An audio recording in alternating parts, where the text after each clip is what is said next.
안녕하세요. 부산 미소담 한의원 덕창점 원장 공신호입니다. 홍화는 국화과에 속한 1년생 초목인 잇꽃의 꽃을 건조한 한약재입니다. 7월에서 8월에 꽃잎이 황색에서 홍색으로 변할 때 따서 건조해서 사용합니다. 꽃잎을 약재로 사용하기 때문에 굳이 홍화꽃이라고 부를 필요가 없는데 그렇게 부르는 분들도 있더군요. 홍화는 이렇게 생겼습니다. 꽃잎을 약재로 쓸 때에는 오래 끓이면 약효가 약해지기 때문에 다른 한약재와 같이 끓일 땐 후화해서 사용해야 합니다.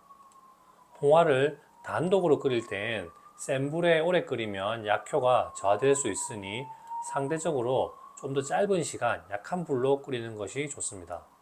이 꽃의 씨앗을 홍화자라고 하여 약재로 사용할 수도 있습니다. 홍화씨는 이렇게 생겼습니다. 씨앗류 약재는 그냥 끓이면 유효 성분이 추출이 잘 안 되기 때문에 으깨서 끓여서 추출하는 것이 좋습니다. 혹은 짜서 기름으로 만들어서 사용할 수도 있습니다. 그래서 홍화씨 기름, 홍화씨유 이런 것을 만들어서 복용 중인 분들도 많지요. 홍화는 활혈거약으로 분류할 수 있습니다. 어혈이라고 변증할 수 있는 병들을 치료할 수 있는 대표 한약재입니다. 어혈병이라고 하면 어떤 병이 떠오르세요? 바로 떠오르지 않을 테니 쉽게 이해할 수 있도록 풀어서 설명을 하겠습니다. 타박상, 교통사고로 인한 손상이 어혈병에 해당합니다. 외상에 의한 충격이 있어서 부종, 출혈이 있을 때 몸속에 나쁜 피가 있다고 하지요.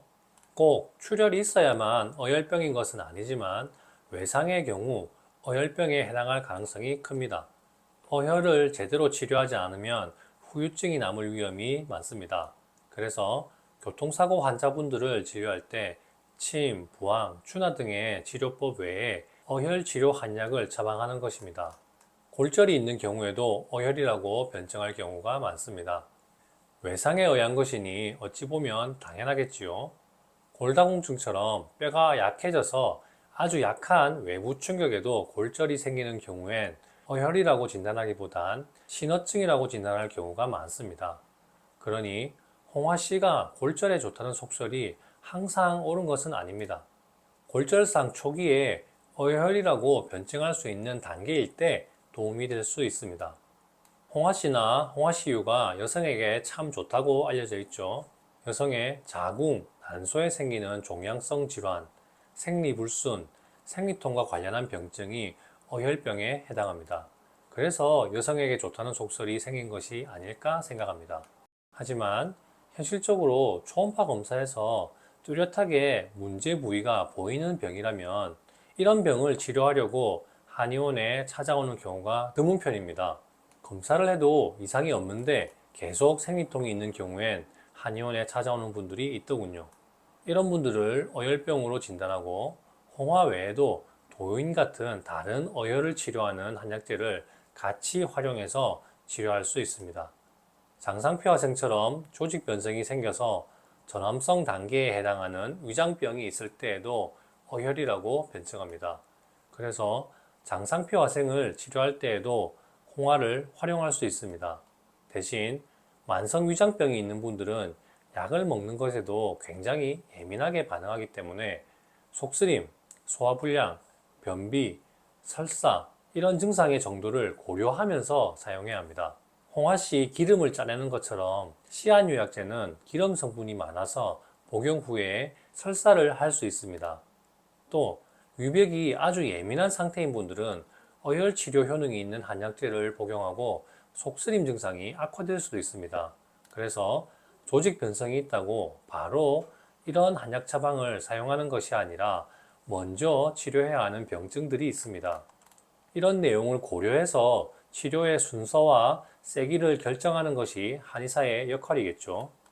가끔 장상표화생에 홍화가 좋다는 것을 알고 환자분이 임의로 복용했다가 속이 더 쓰렸다거나 설사를 심하게 했다는 불평을 말씀하시는 분들이 있어서 이런 내용을 설명합니다.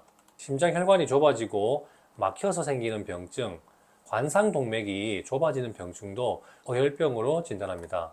그래서 이런 병을 치료할 때에도 홍화를 활용할 수 있습니다. 하지만 어혈병에 해당하는 관상동맥 질환에 사용하는 더 유명한 한약재가 있죠. 바로 단삼입니다. 그래서 심혈관 질환을 치료할 때는 단삼을 사용하고 홍화를 추가하는 방법을 선택할 때가 많습니다. 자반증과 같은 출혈과 관련하여 발생한 피부병도 어혈병으로 변증하고 홍화를 사용하면 치료에 도움이 될 수 있습니다. 당귀, 청궁, 자초, 대청력 같은 한약재를 활용해서 치료합니다. 외상이 아님에도 출혈 반응이 생기는 것도 어혈병이라고 진단할 수 있습니다. 홍화는 어떤 한약재와 배합하는지에 따라 여러 가지 다른 어혈병을 치료하는 효능이 있습니다. 그래서 어떤 한약재와 배합해서 사용하는지에 따라 치료할 수 있는 병이 다르고 사용 범위가 굉장히 넓은 편에 속하는 약재입니다. 단삼이 관상동맥 질환 치료에 특화되어 있는 것과는 대비되는군요. 어떤 병을 치료하는 효능이 있지만 부작용이 있으니 주의할 점이 있습니다. 앞서 말씀드린 것처럼 설사를 유발한다거나 속쓰림을 유발할 수 있는 것처럼 말이죠. 하지만 심각한 부작용은 아니기 때문에 민간에서도 홍화나 홍화씨를 찾는 분들이 많은 것도 사실입니다.